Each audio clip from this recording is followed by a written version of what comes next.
Tudo bom, pessoal?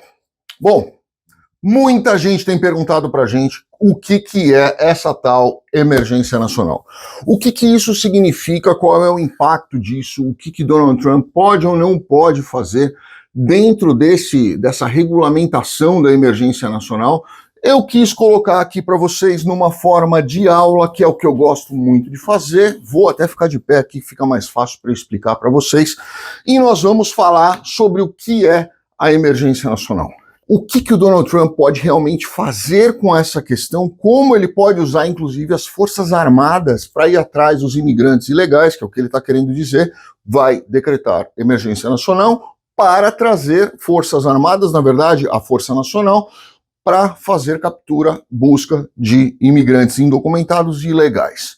Como que isso funciona? Vou explicar para vocês. Bom, primeira coisa que a gente precisa ver é que isso saiu em várias mídias. Vários jornais, várias emissoras, várias rádios. Eu recebi um monte de proposta, de convite de rádio, de televisão para a gente falar sobre isso. Então eu vou fazer aqui um vídeo aula para vocês entenderem e a gente vai debater sobre isso na sequência. Vamos lá. Primeira coisa que a gente precisa entender é o significado de emergência nacional. A fundamentação legal. O que é legalmente, o que fundamenta legalmente na lei um estado de emergência nacional? Bom, nos Estados Unidos o presidente pode declarar emergência nacional para lidar com situações extraordinárias, grava essa palavra, que ameaçam a segurança nacional, saúde pública ou bem-estar do país. A autoridade é conferida pela National Emergency Act, ou seja, a NEA.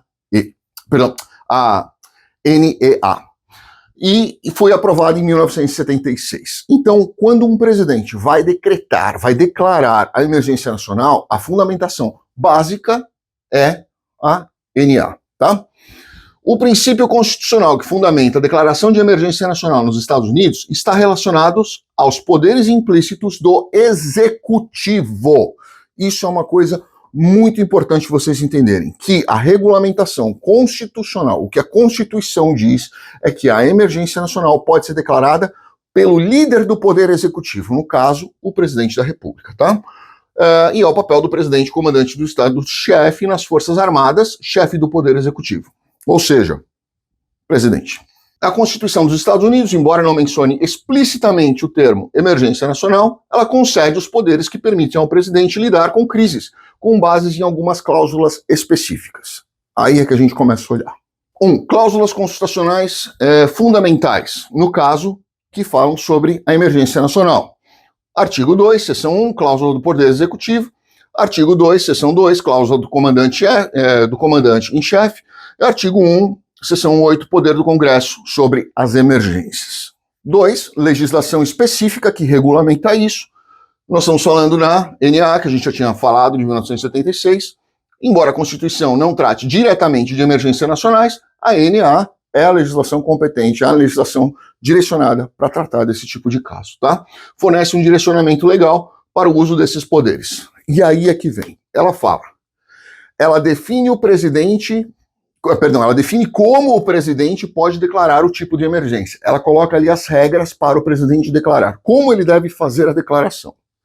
Requer ao Congresso que o Congresso seja notificado, ou seja, não basta o presidente simplesmente declarar emergência nacional. Ele tem que declarar e informar imediatamente o Congresso.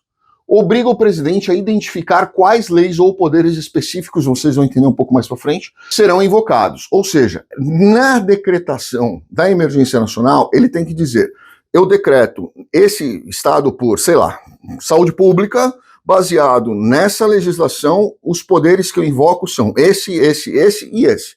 Ou seja, ele não pode extrapolar aquilo que ele colocou na decretação. Estabelece que o Congresso pode encerrar a emergência por meio de uma resolução conjunta sujeita ao veto presidencial. Ou seja, vamos imaginar que o presidente decrete uma emergência nacional. O Congresso não concorda com isso. Ele fala, então, estou encerrando essa emergência nacional. Ainda cabe ao presidente vetar a decisão do Congresso. Princípio subjacente. Os princípios constitucionais e legais em jogo refletem um equilíbrio entre necessidade da ação imediata, separação de poderes e proporcionalidade. Isso é muito importante vocês entenderem. A decretação de uma emergência nacional, ela tem que atender e tem que estar de acordo com a necessidade da ação imediata. Se ela puder esperar para amanhã, ela não tem a necessidade da ação imediata. Se ela puder esperar um mês, um ano, 5 anos, ela não é decretada como ação imediata, não é reconhecida como ação imediata, tá? Separação dos poderes, isso é importante. Apesar da declaração ampliar os poderes do executivo, ela ainda está sujeita à revisão, supervisão do legislativo e do judiciário. Então, é o que eu disse aqui para vocês.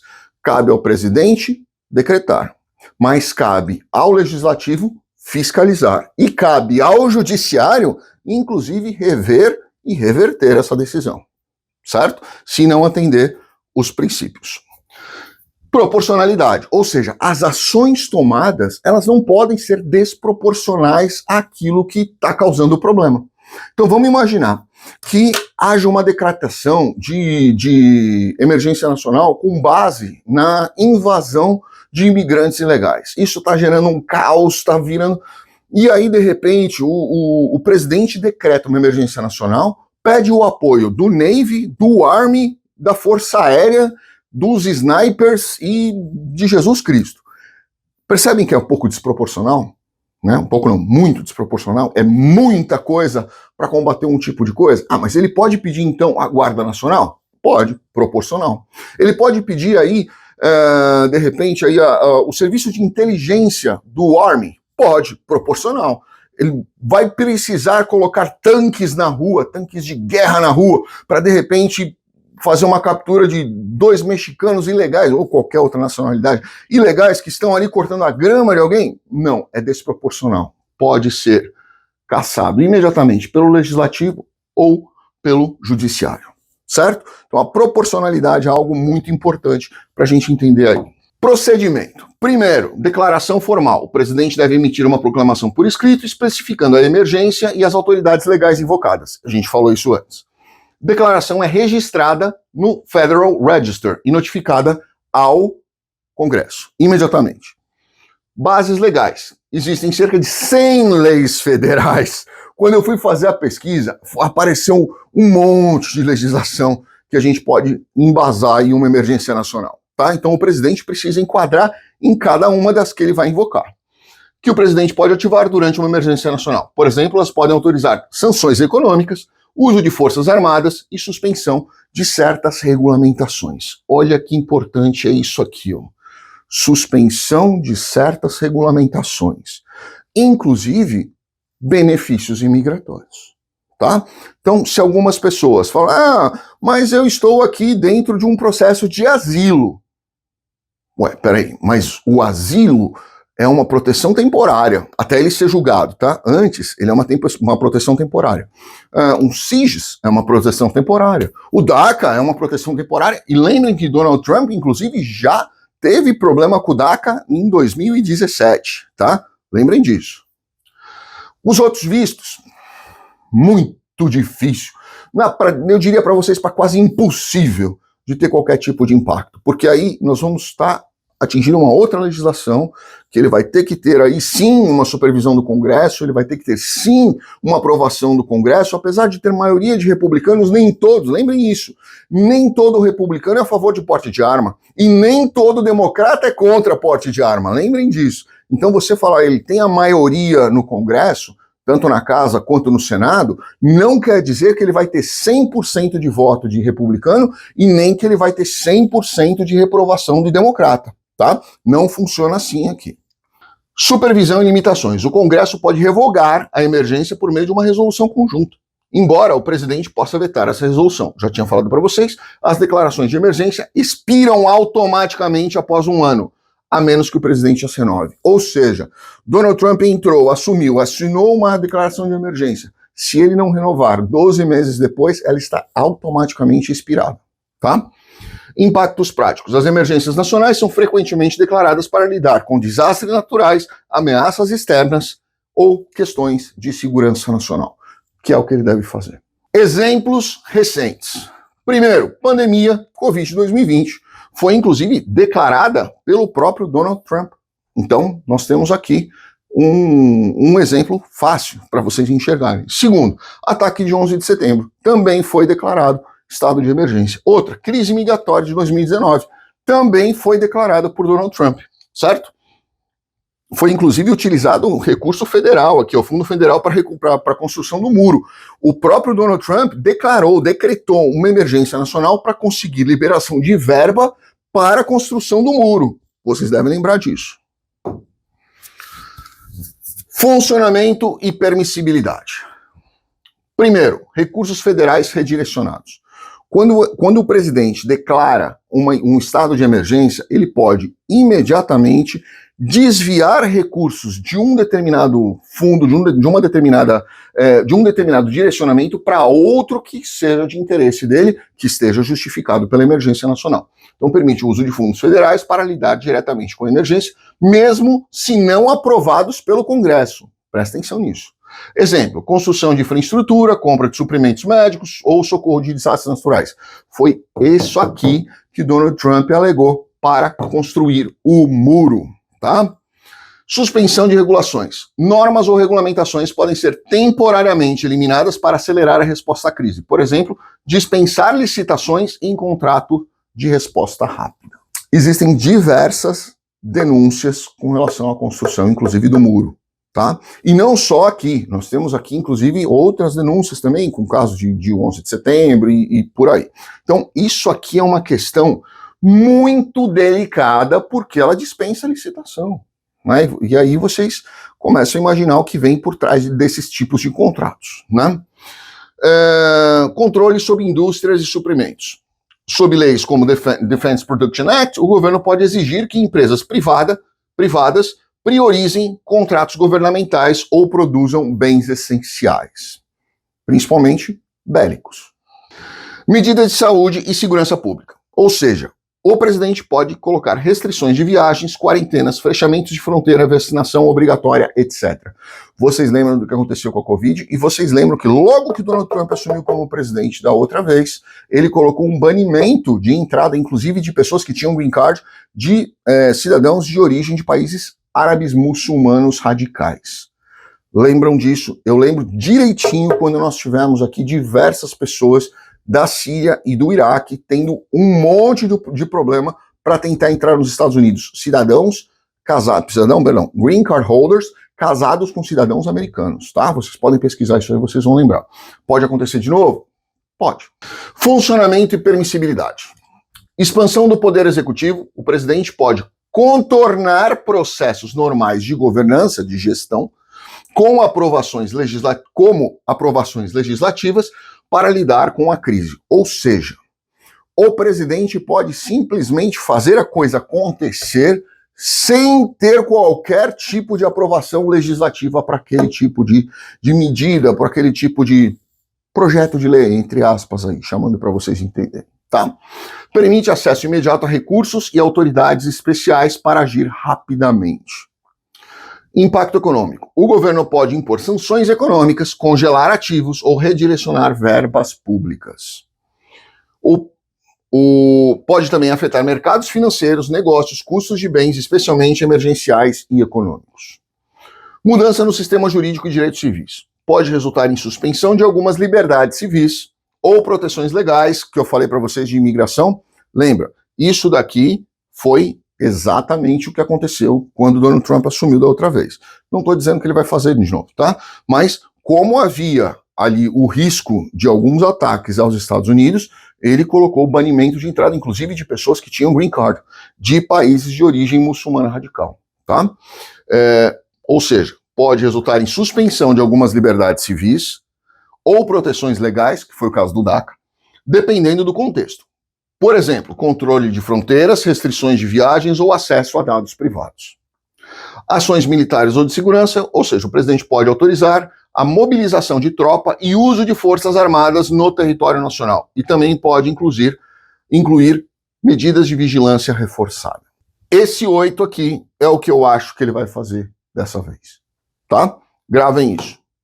Riscos e controvérsias. Bom, Todo mundo sabe que quando há uma decretação, o presidente é praticamente o superpoderoso, é o super-homem com a caneta na mão, tá?